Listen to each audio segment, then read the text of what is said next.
Fala galera, beleza? Professor Rodolfo Gracioli aqui com vocês, finalmente para deixar aqui o meu comentário registrado sobre a provinha do TRT Segunda Região. Não consegui passar aqui antes, não estava próximo ao estúdio, mas como prometido, vou aqui rapidamente fazer um comentário sobre a prova de técnico judiciário e a prova de analista judiciário.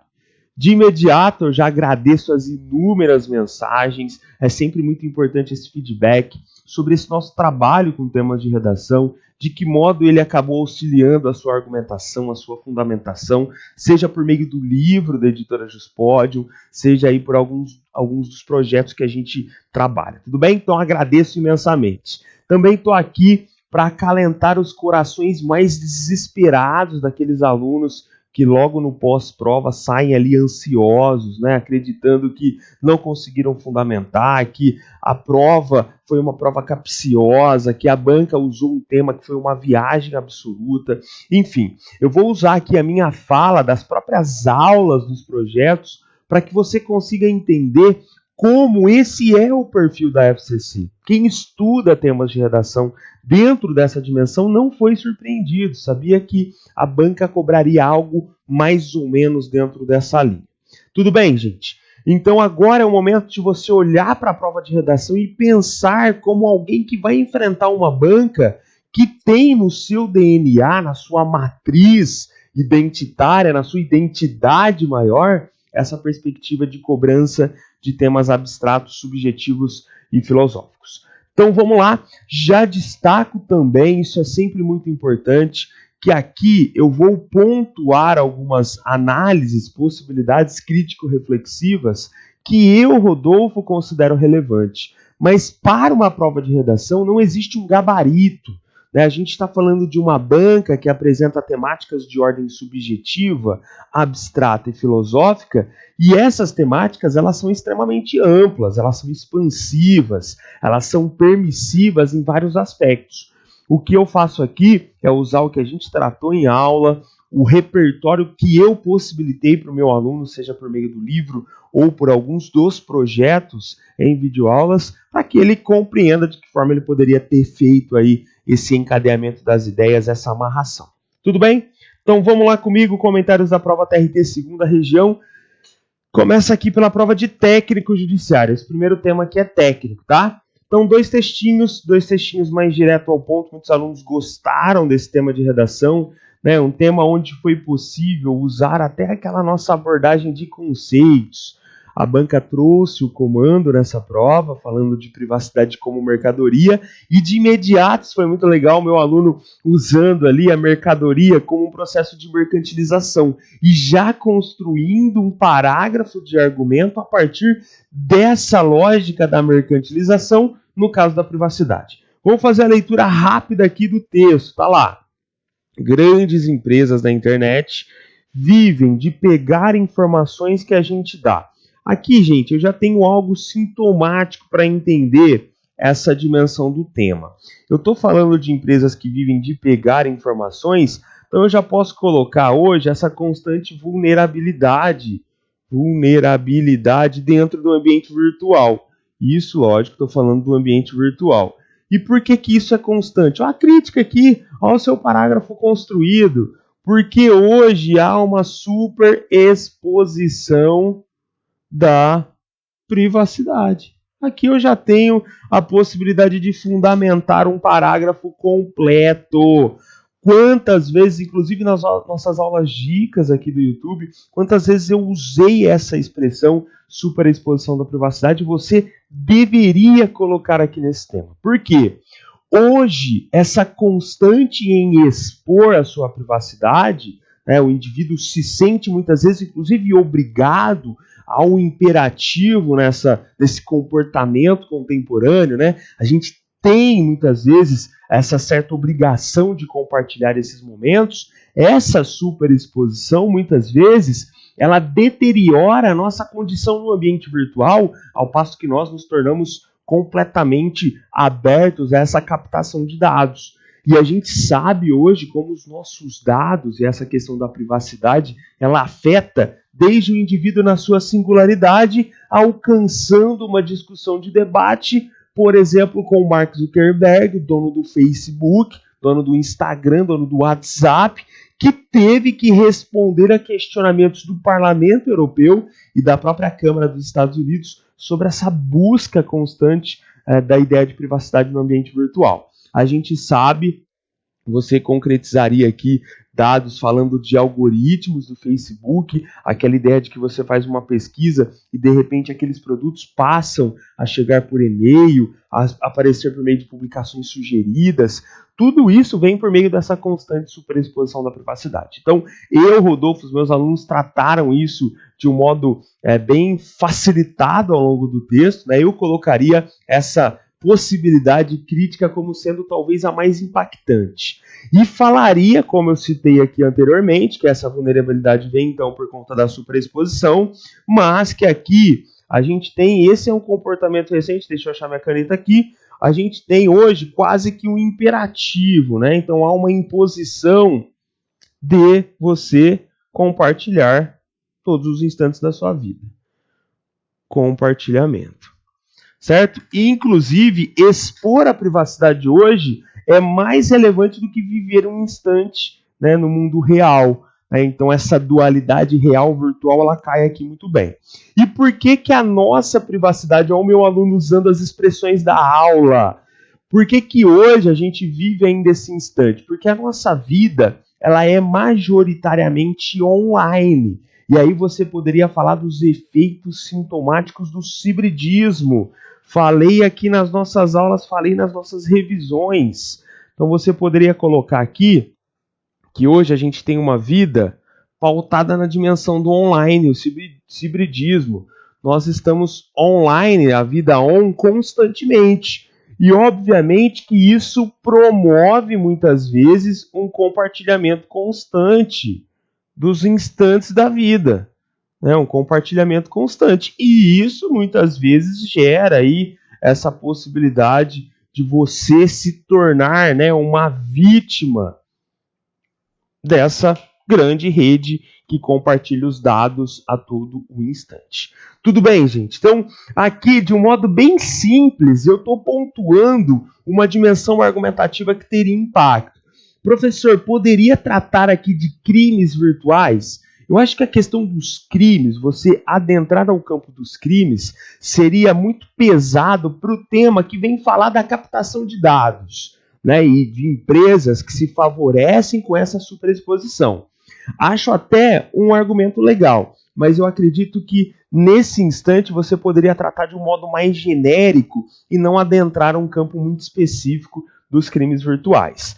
Posso falar dessa geração selfie, posso falar dessa dimensão dos nudes, da problemática que hoje é desafiadora para o contexto comportamental e atitudinal, ao passo de que as pessoas estão a todo instante compartilhando a sua rotina? Posso. Estou criando uma dimensão mais genérica e a minha argumentação não fica tão específica dentro dessa dimensão de crimes virtuais. Tudo bem? Beleza? Mas aqui a gente tinha um segundo texto. Vamos para o segundo texto, já dava para escrever a redação ali, né? Mas vamos lá. A contradição que a situação das redes sociais nos coloca é uma contradição entre o poder do capital em um grau nunca alcançado e a privacidade individual. Privacidade é necessária para a constituição do sujeito. Não há subjetividade se não houver privacidade. Então aqui, percebam que é uma afirmação, né? A privacidade, ela caracteriza o sujeito dentro da sua dimensão existencial, né? A privacidade, ela está posta dentro desse campo de singularidade, né? Então, hoje a privacidade, e sempre, ela existiu. Então, o que a gente acompanha hoje é um mau uso dessa privacidade. Como assim um mau uso, professor? A partir do instante que eu escancaro a minha privacidade e estou aberto a elementos invasivos, né? E por isso que a gente fala de um processo de mercantilização. A gente sabe do número de empresas que vivem dessa coleta, desse mapeamento de dados. Isso é constante, isso é cíclico dentro desse nosso modelo hoje comportamental. Então vamos lá, para fechar o texto, nós aprendemos a pensar a proteção da privacidade contra o Estado. Nós temos hoje um grau de invasão dessa privacidade promovido por uma indústria e por uma tecnologia que passa por cima das proteções individuais.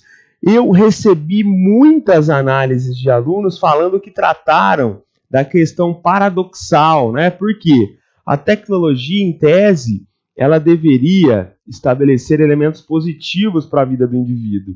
E quando a gente acompanha esse movimento de superexposição da privacidade, isso gerando algum desgaste dentro do meio social, eu passo a acompanhar, obviamente, um elemento destrutivo da tecnologia.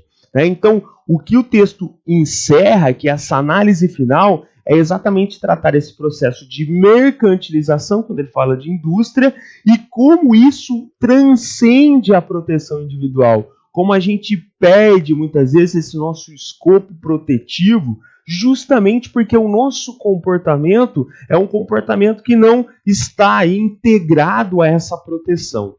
Ou seja, se eu superexponho a minha privacidade, se há muitas vezes um próprio modelo que cria essa necessidade de expor, obviamente eu tenho que estar aberto aí às mazelas, às consequências diretamente ligadas a esse comportamento. Tudo bem? Só para mostrar o recorte para vocês, então o tema trazia um comando aqui, para muitos isso facilita, para outros nem tanto, mas está lá, privacidade como mercadoria. Recebi, gente, na hora que acabou a prova, muitas mensagens dos alunos falando que ao invés de tratar a mercadoria, eles usaram a expressão mercantilização.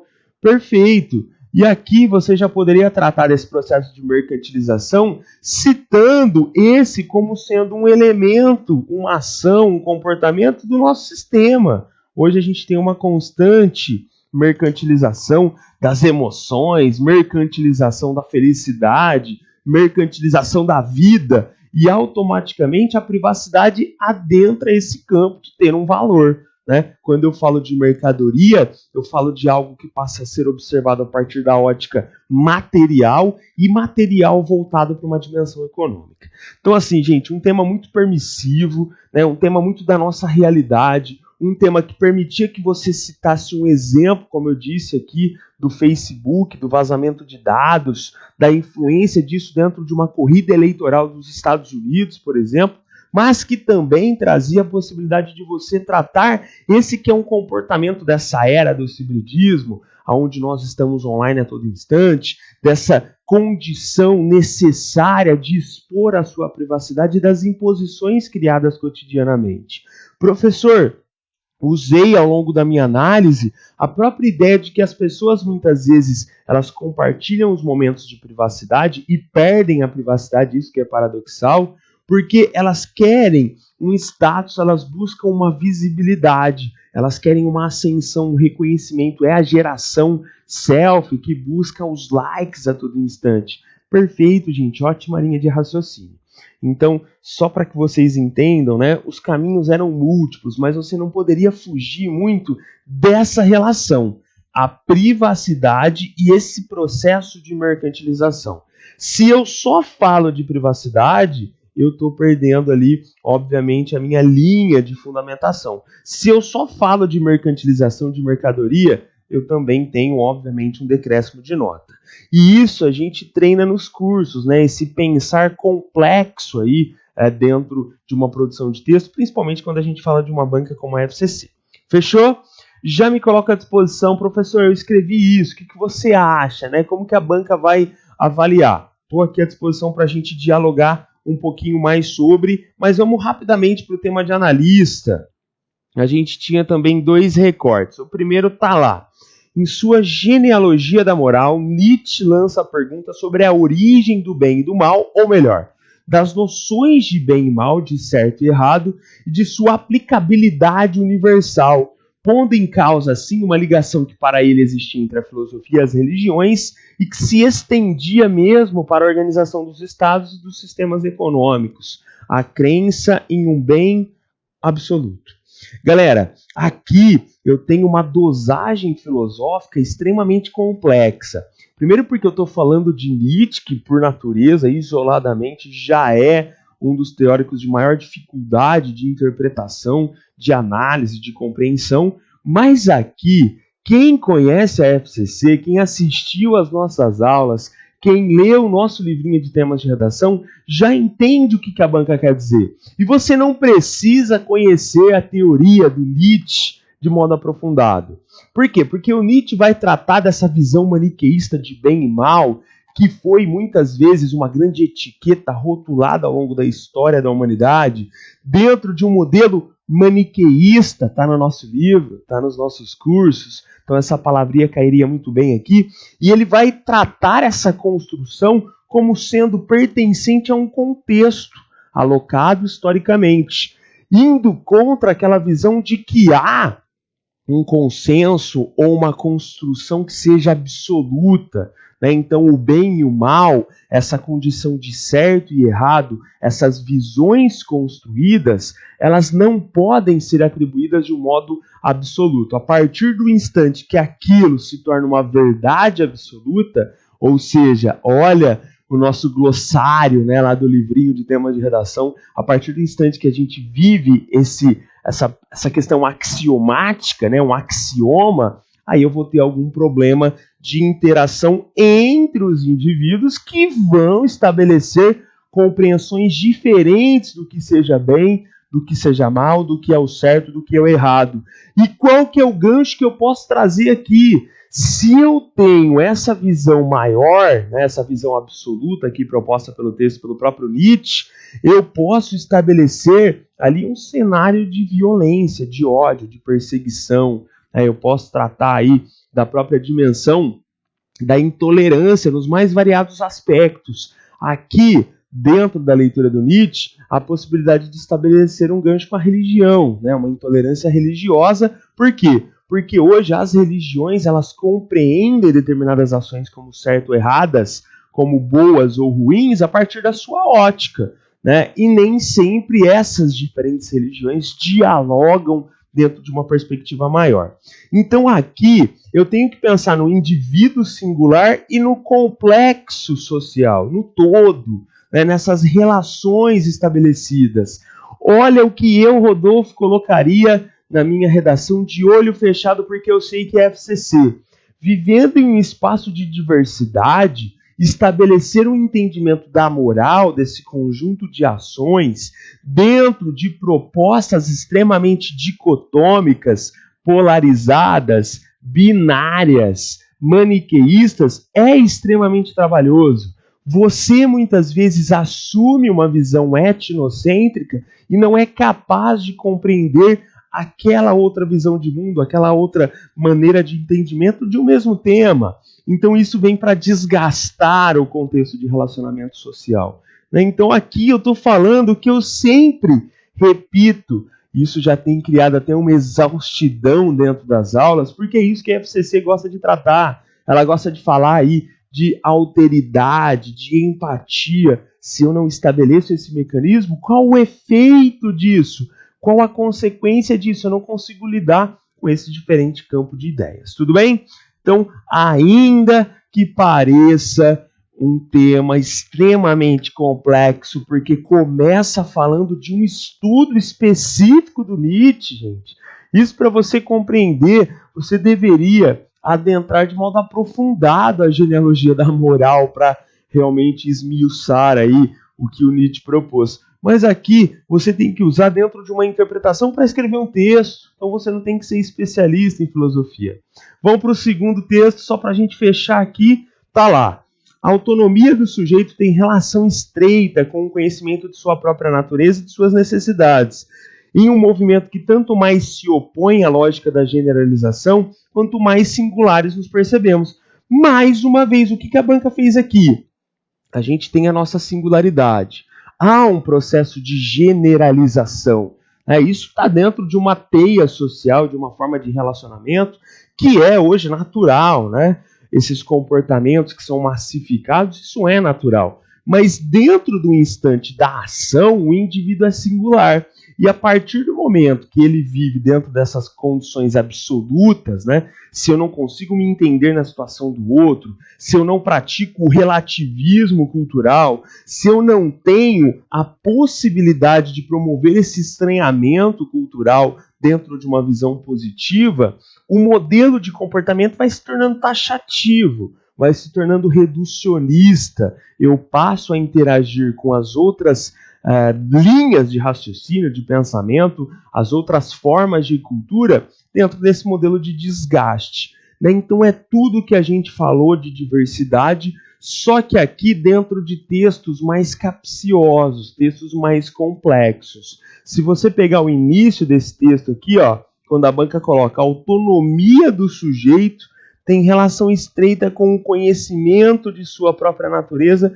e de suas necessidades. Ela dá permissão para você falar de autonomia, né? A autonomia do indivíduo, ela vem quando o indivíduo realmente compreende o que ele necessita e ele compreende a si, né? Essa visão introspectiva que hoje é sempre tão trabalhosa e que muitas vezes auxiliaria nesse diálogo, né? Na possibilidade do indivíduo se relacionar com o que é diferente de um modo saudável.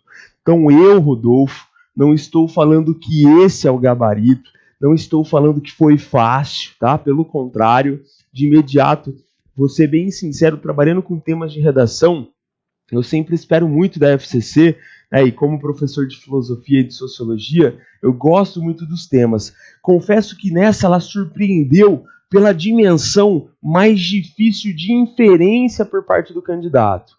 Ela gosta muito dessas questões: alteridade, empatia, etnocentrismo, relativismo, comportamento, relacionamento, mas aqui ela deu um salto diferenciado, né? Um patamar aí mais rebuscado para que você buscasse essa interpretação. Ainda assim, fez essa filtragem, fez essa análise mais esmiuçada, desmembrou, destrinchou o texto, dava totalmente para você utilizar esse entendimento que eu falo que se repete dentro da FCC. Galera, feito isso, rapidinho, eu estou aqui gravando esse vídeo no sábado, que antecede a prova do TRT 15ª região, inclusive ontem passava por Campinas, encontrei vários alunos lá chegando para a prova. Vou deixar aqui mais uma vez aquilo que eu aposto para essa prova de vocês, né? É uma tendência da FCC, é algo que se repete, esses troncos temáticos. É uma prova também de dimensão quantitativa expressiva, né? Um grande Tribunal Regional do Trabalho, mas talvez a gente aqui consiga te ajudar de alguma forma. Então, o que a banca gosta muito? Ela gosta muito de falar de diversidade. Dava para usar, inclusive, nesse tema aí que veio tratando da genealogia da moral do Nietzsche. Ela gosta muito de falar de arte. Eu tenho apostado aí em arte desde limites da expressão artística, até a própria questão da desvalorização da arte. Aqui eu coloquei ao longo das aulas da relação da arte com a criatividade, algo que está escasso na sociedade. Diversidade aqui, pensa sempre numa ótica cultural, tá? Usa os conceitos de etnocentrismo e relativismo. Fala aqui, gente, de alteridade, né? Se colocar na situação do outro. Lógico que a banca, inclusive ela trouxe no TRT Pernambuco, essa problemática da diversidade, a diversidade como um problema, e na ocasião aí, ela tratava sobre a possibilidade da diversidade gerar a intolerância. Então há uma relação direta aqui, sim. Além de diversidade, além de arte, eu apostaria aí em algo relacionado ao consumo no caso em excesso, né? Então estou falando na questão do ismo, consumismo, sufixo ismo que na medicina representa uma patologia, né?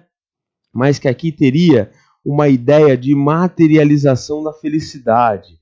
Materialização da felicidade. Isso que é muito agressivo hoje, né? Isso que é muito visível. Você deve ter, né, uma linha tênue entre o ter e o ser, onde o ter passa a alcançar um valor ainda maior. Gosto muito disso para os dias de hoje, obsolescência programada, enfim, tudo que a gente trata nas aulas. Chamaria atenção aqui ainda para questões como solidariedade da sociedade contemporânea, a generosidade, falei disso nas nossas aulas, né? Pode aparecer como cordialidade, gentileza, né? Pode aparecer aqui algo relacionado ao comportamento ético, a ética e a própria moral, né? Ética pensando numa dimensão mais abrangente, a moral em algo mais pontual, mais específico da ação do indivíduo. Então, como hoje isso dialoga com pequena corrupção, com naturalização das ações transgressoras, como a gente trataria aqui, dentro dessa dimensão, sobre a honestidade na sociedade contemporânea. Uma outra questão importante para a gente pensar aqui em FCC é sobre o diálogo nos dias de hoje. Então, a escassez do diálogo, isso remete a todas essas possibilidades aqui que eu tratei quando falei de diversidade, né? Como o diálogo hoje está escasso. A gente poderia tratar hoje de um instante imediatista, o imediatismo da sociedade contemporânea, sobre o processo de mercantilização que muitos já usaram em São Paulo na prova de técnico, né? Tudo tendo um valor. Eu posso tratar aqui ainda, gosto muito dessa discussão, acho que seria lindo se a banca colocasse, sobre o ócio, a ideia da improdutividade nesse sistema que a gente vive. Como hoje isso é condenado, improdutividade, como isso é visto de um modo extremamente desgastante, né? Como é um horror você ser improdutivo. Eu colocaria aqui dentro de uma questão também existencial a própria lógica de uma sociedade do ruído, a sociedade do estresse, sociedade do barulho. Então, sociedade do ruído, do estresse. Como isso tem uma relação direta com a fragilização emocional da sociedade contemporânea, fragilização emocional da sociedade contemporânea, ou seja, como as pessoas adoecem emocionalmente, como há uma máxima dentro dessas patologias contemporâneas, a medicalização das emoções, enfim. A gente poderia tratar aqui ainda, vou colocar nesse meio aqui, de um comportamento hoje que é tanto espacial como social. É a segregação socioespacial. Que é isso, professor? Como as pessoas se isolam hoje, o isolamento social. Como isso vem, muitas vezes, explicitado pela condominização, pela camarotização da sociedade contemporânea, ou seja, as pessoas buscando os espaços segregados. E, por fim, eu colocaria aqui como extremamente relevante o tronco tecnologia, como a banca trouxe aí a questão da privacidade, talvez ela não repita, mas talvez ela trate aí da intoxicação digital, dos efeitos da intoxicação digital, né, de como o modelo no ambiente virtual muitas vezes é abismal se eu for comparar com a relação na vida real, né, como as pessoas são diferentes, como os comportamentos são diferentes. Enfim, pessoal, os caminhos são múltiplos, a ideia aqui era criar alguns pontos para que você chegue na prova. Se você tem um livro, é hora de fazer uma leitura breve, é hora de assistir uma aulinha no YouTube aí. As últimas aulas do nosso curso, elas estão bem gerais aí para tratar diferentes apontamentos. Espero que de alguma forma esse nosso vídeo te ajude a acalentar o seu coração no momento de desespero para quem prestou o TRT Segunda Região. Estou completamente à disposição, inclusive para você conhecer os nossos projetos que têm ajudado tanta gente, né, numa dimensão onde a excelência na prova objetiva já foi atingida. As técnicas e as estruturas da produção de texto muitos já conhecem. E o que falta para eles, esses alunos, muitas vezes, é a fundamentação. E isso eu te convido aí para a gente evoluir juntos. Tudo bem? Agradeço o carinho, as mensagens, né, o agradecimento dos alunos. Esse feedback é sempre muito importante para a gente continuar essa nossa luta, que é uma luta também, né, que não tem fim. A gente tem que renovar tema, tem que ficar sempre atento. E sempre que eu recebo uma mensagem de um aluno que usou aquilo na sua produção de texto, fico extremamente satisfeito e grato. E a gente continua aí como uma injeção de ânimo, trabalhando dentro dessa área tão incrível, tão introspectiva, tão transformadora, que muitas vezes gera até uma autoavaliação para o nosso comportamento. Estou à disposição, conheça os nossos projetos, entra no site, tem material gratuito aí, muita coisa, no canal do YouTube, qualquer coisa é só me chamar. Valeu, galera!